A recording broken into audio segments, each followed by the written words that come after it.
Hey guys, welcome back to my channel. I'm Crystal Thornton, and joining me is my husband, Hello, how are you? Gabriel, and we are the founders of Psalm 56 Ministries. We are sitting down today with you all. We're calling this Sunday Sit Downs, and we're talking about topics that are just hot topics, controversial topics, anything that y'all may have wanted us to talk about. We're talking about them in these sessions here. So today we are talking about submission and what that looks like in marriage, in the church, in our day-to-day lives. Yes, so why are women having problems submitting, Crystal? What's going on there? I think personally that women don't have good leaders to submit to. Personally, like I've mentioned, and if you are watching this video for the first time, go to our other video where we talk a little bit about that in kind of a background, but I have not had a good leader to submit to. So what do you mean by that? Because you said that men or women have not had good leaders. So are you saying every woman like on the planet are not having good leaders? Or? No, not at all. I think majority women have not seen a good Christ-fearing leader. And I think more than not, How do you know that? more women tell me they have not had a good leader than had a good leader. So in your experience. Yes, in my experience. And then In the church and not in the church as it's well. an educated guess that if most women you talk to haven't, then you're thinking pretty much most women in the world probably. Yeah, most women, I believe, have not had a good leader. Now, this is not every woman. There are some women that have great fathers, have great husbands, have great everything, and your life is so perfect. I'm happy for you. I'm happy for you. That sounded a little jealous to me, but we'll talk on that. That energy. I don't know what that is. I can't relate, but God bless you if you had a great dad, a great everything. No, nothing ever. You never had a bad man in your life. Praise God. But that is not the narrative for all of us. I think we need to talk about that and shed some light on that. Okay, so for the people that or women that have not had good leaders, you think is that the reason typically that they're having trouble submitting? Would you say there are any occasions that a woman has a good leader and is still not submitting? Yeah, I think that they may have not seen it in their house, like in their upbringing. So in my upbringing, I did not necessarily see a woman submit to a husband because he was not in his role. And I understand that you are in your role and you're God-fearing, Christ-like, but that still was hard for me because I never seen it displayed in the home from the get-go. So I didn't know what it looked like for a woman to submit under a man at all. And I never really learned it even up until probably I went to ministry school is where I really seen the dynamic and, was bringing awareness to, hey, this is the hierarchy of God and this is what it looks like to submit and to be a godly wife and to do those things. Yeah, that makes sense. So essentially, you think the basis of problem with submission is that we are trying to submit to men that are not worth being submitted to, and then Or we're not seeing it in the home, like we're just not seeing. Or you have a good man your mom.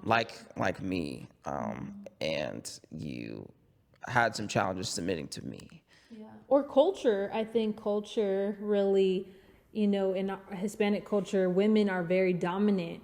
And I hear this all across the board. I believe a lot of foreign cultures, the women are very dominant. They do a lot, they wear a lot of hats, and it causes them to come into this role that they are ahead of the man or higher than the man. And understanding that just because you can wear so many hats, you can do so many things, doesn't mean you're higher than your husband according to what God's word says. And just learning that and those things. Yeah, that makes sense. You talk about saying like a man who feels like since they're the leader, they're like better or higher. And I think that is one of the, I guess, I don't know. Are we still doing that? Like, are men still like, I'm the man and I'm the leader, so do what I say. Make me a sandwich. Like, I wonder, like, I guess Don't tell me to make you a P. sandwich. Now, pause. Crystal, first of all, I don't even need to tell her to make me a sandwich. She will graciously just make me one if we have all the ingredients. Yes. And these sandwiches, her mom actually, she got this from her mom. They make the best toasted, pan fried BLT sandwich on the planet. I might make y'all one day. Yeah, we I'll really. give you a tutorial. Oh, no, secret recipe. Okay. But no, those are, I could use one of those sandwiches right now. And very inexpensive, better than any Subway. Subway's trash. Crystal is way better than Subway. But anyway. Oh, thank you, baby. So anyway, I don't know. I don't really hear this anymore. Like the whole like I'm the leader, so make me a sandwich type of energy. But what would you say like what are the qualities that even what makes you just say like a man is not even a good leader? Like what is the qualities that is even you're saying, oh, like you're not even worth being submitted to? Like what does that even mean? Yeah. First and foremost, does he have God? Like, is he God fearing? Does he read his Bible? Does he take instructions from the Lord? Or is he just watching football all day? You know, no disrespect to those that are watching football. A lot of y'all just got all disqualified day, from but being great men because y'all watched football all day today. yeah, it's okay. No, I'm joking. But just truly that you're submitted to the Lord. I think that the leaders I had in my life were not submitted to the Lord at all, by no means. And they were the blind leading the blind, as my sister says. And truly, they are blind leading the blind. And if you're not led by Christ, the one who created you, you're ultimately being led by nothing, like by yourself. And all your works by yourself is not going to lead a woman or a family anywhere productive, anywhere that is going to bring glory to the kingdom of heaven. It's just not. So what else? So you say following God. Following God, I would say a leader that listens, listens to his people, listens to his wife, listens to his children, the cries of them or their needs. Also, I'm big about leaders not doing what they would tell someone to do. So if he's like, go make me a sandwich, well, would he make her a sandwich? Or if if he was deathly ill and he wanted her to take care of him, if she was in the same position, would he take care of her? Those types of things that if he's asking her to do something and he's not willing to do it, I'm sorry, it's really hard to submit to that. Yeah, so let me jump in. So I am so big on leadership, guys. I mean, I have a big background in entrepreneurship, as a lot of you may know. Worked for an agency doing business or Amazon work, and then started my own agency before that. And I had the great opportunity to be on teams, create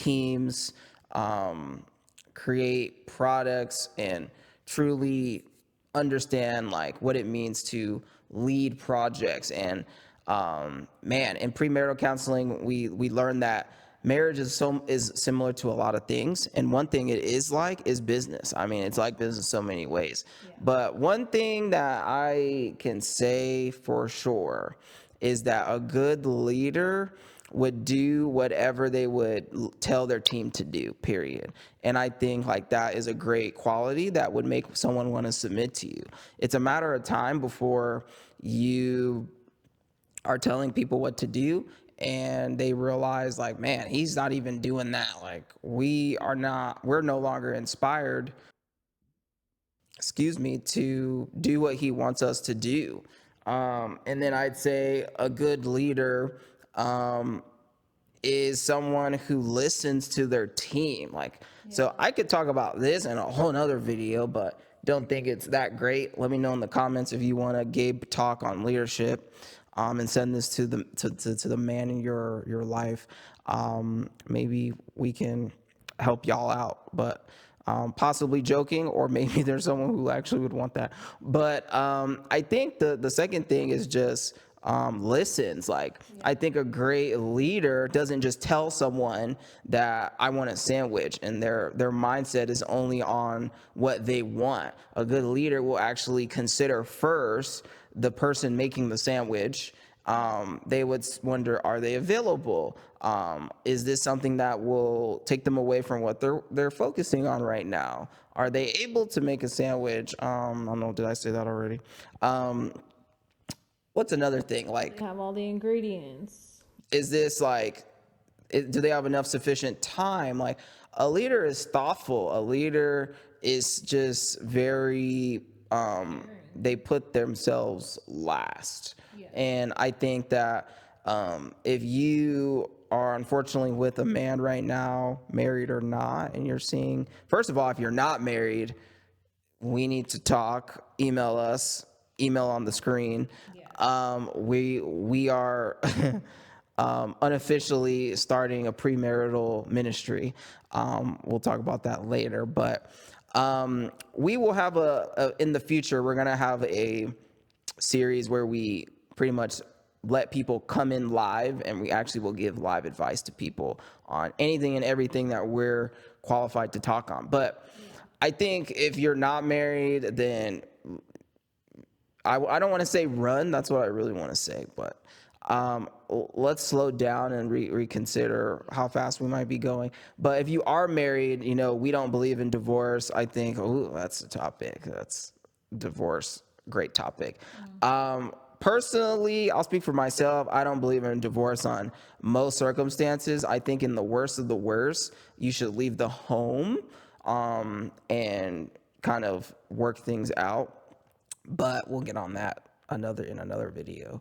But essentially, where I'm trying to go, sorry, tangents, is I think you should really evaluate this person. If you're noticing, like, wow, like Gabe is mentioning a lot of great leadership qualities, listens, puts themselves last, would do whatever they are commanding people to do.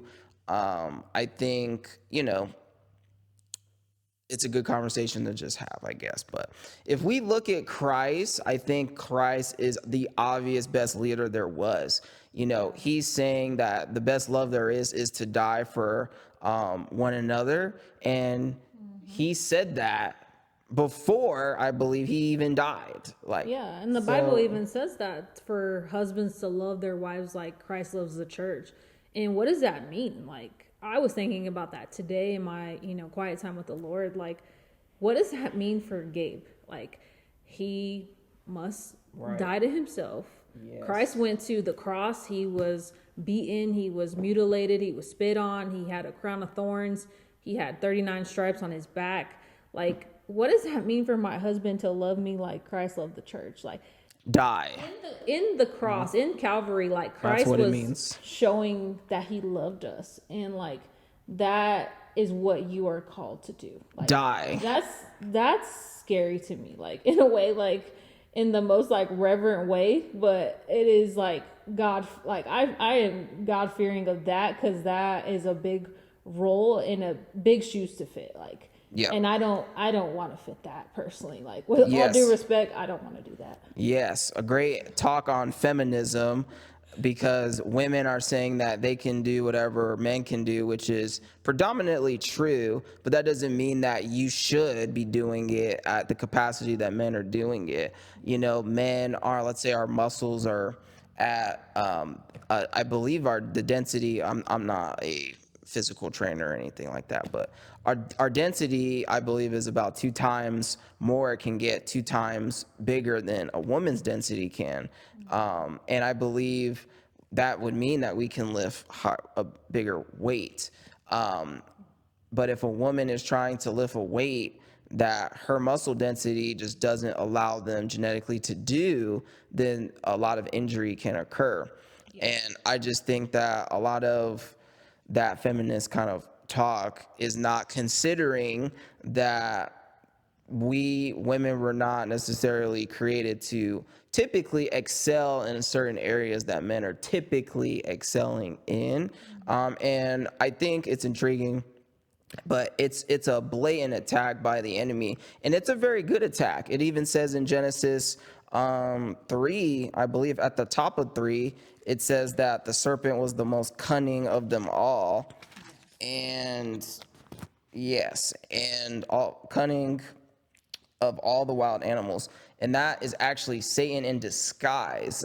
Theologians can agree to that. And so Satan is extremely cunning, and what he does is he always is going to show you something that belittles you because he feels belittled. He's a very big projector. He's going to make you feel like you're less than because he knows he's less than, because his future is an eternal lake of fire.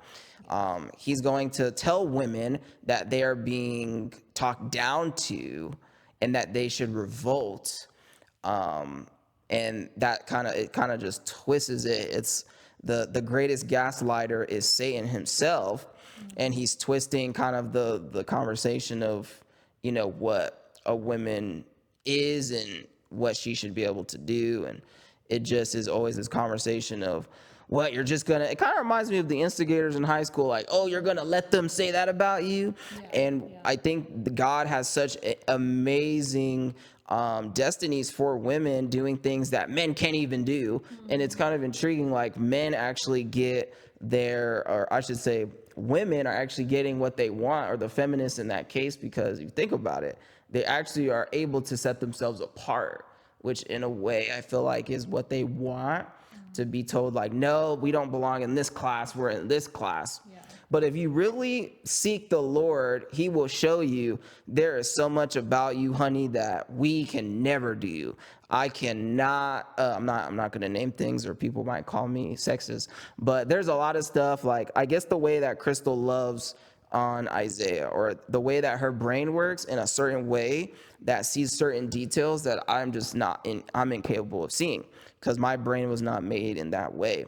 And there's a lot of science that shows clearly that men have to only use, we're only able to use half our brain, or half the neurons or whatever, the left or right side, one at a time as we go through the day. But women are actually able to use the entire brain. And there's so many great skill sets that y'all have that we can never touch. But instead, the enemy, he wants you to step out of your purpose and your strengths and have you focus on other strengths that actually are your weakness. And turn us against each other, going back to, like he said, Genesis. Like, I find it so interesting how Satan, came for Eve, and then, they get in trouble. God finds out, and Adam blame shifts and puts the blame on her, when God came to him and as a leader and said, what happened here? What's going on? Adam, where are you? And he quickly puts the blame on Eve, where I believe that if he would have just took ownership of that and said, hey, we messed up. I messed up. I shouldn't have let her eat that. I failed as a leader. I really believe that God would have had mercy on him. The Bible even says that God is rich in mercy. And I truly believe that if Adam would have admitted, hey, I messed up as a leader, God would have just had so much more mercy, grace on him. But that is the enemy's plan, to separate us. He always wants to divide and conquer, and he always wants to divide men and women, especially in the marriage. Like I told my husband all the time, one can put 1,000 to flight and two can put 10,000 to flight. So if one is by themselves, they can only do so much. But when two are together, they are very powerful. And like the Bible even says, one is better than two, but two is better than three. And so when we're all in three accord, my husband, wife, God, we're unstoppable. And the devil knows that himself. So he's coming to kill, steal, and destroy. He's coming to separate the man and the woman. And he's coming to bring this nonsense of feminism and all this jazz of that topic. That is a whole other topic we could talk about. But it is, I believe, from Satan himself to divide and to conquer. Absolutely. Do not be deceived by the worldly trends and cultures. Like, it's just so crazy. Like, I cannot believe at one point that I only followed kind of culture, and my life was based day to day on what was popular or what's trending, or what do people care about? Like never considering like what God has to say, because I either had little faith or none at all. And it's just crazy like how deep you could go into crap when you're just like kind of just going off of the riot outside. Like, what? We're being oppressed? Yeah. Oh, well, that sucks. Let me do something about it. And I just think that's really what's going on. I think this book has, I believe with all my heart, with proof, that this book warns us of that type of behavior, of demonic behavior where Satan is always going to try and tell us what we should be caring about, what we should be looking at, not looking at. And I think that God is very clear to always seek first his kingdom, and all his righteousness will be added unto us, and to not worry about, I guess, what's culture. And essentially we're headed into the conversation of progressiveness, of what is relevant now, or what's our view of things now. And if I was to decide on my life, if I'm gonna either bet on what people believe in or I'm gonna bet on what God, I think I'd rather bet on what God has to believe in first, before I consider progressiveness of what a human thinks about the world. So I think leadership, we go on these tangents because I think really it all comes down to leadership, and how if we follow God's order, it is not ancient, it's not this old school way. Give it a chance. I dare you. Give it a shot, and I promise you, your house will thrive. You will have healthy children. They will have healthy brains. They will then lead their own families, and y'all will have successful lives. Not sinless lives, because that's pretty much impossible. Is impossible. I'll just say it is impossible, but we will live a lot better than the worldly people out there. I truly believe God is even telling me right now that, that is a tactic of the enemy to confuse us as women with this whole feminism hoorah that's going on right now, to really take away the true power that we have if we are God, the husband, the wife. And if we're submitted under that, that truly is where the power lies. Not power in being everything that a man is, but truly submitting and being under the will of God, because that's where the power is. And he knows that. He knows, like I said, we went back and talked about it in Genesis to the garden. He knew where he could come and take away their power, take away their authority, their dominion. And that's the same thing he wants to do to you and your family. He wants to divide and conquer. He wants to take away your power, your dominion. And he truly wants to just separate you from knowing the truth of the gospel and the truth of the hierarchy that God has set before us. Amen. Well, that's all I got. Yeah. Anything else? I think that's it. I think that's all I have. All right. So, question for y'all. Can homosexuals get into heaven? Click the video and find out what we think about that. yeah, click it. We will see y'all next time, and thank you for watching.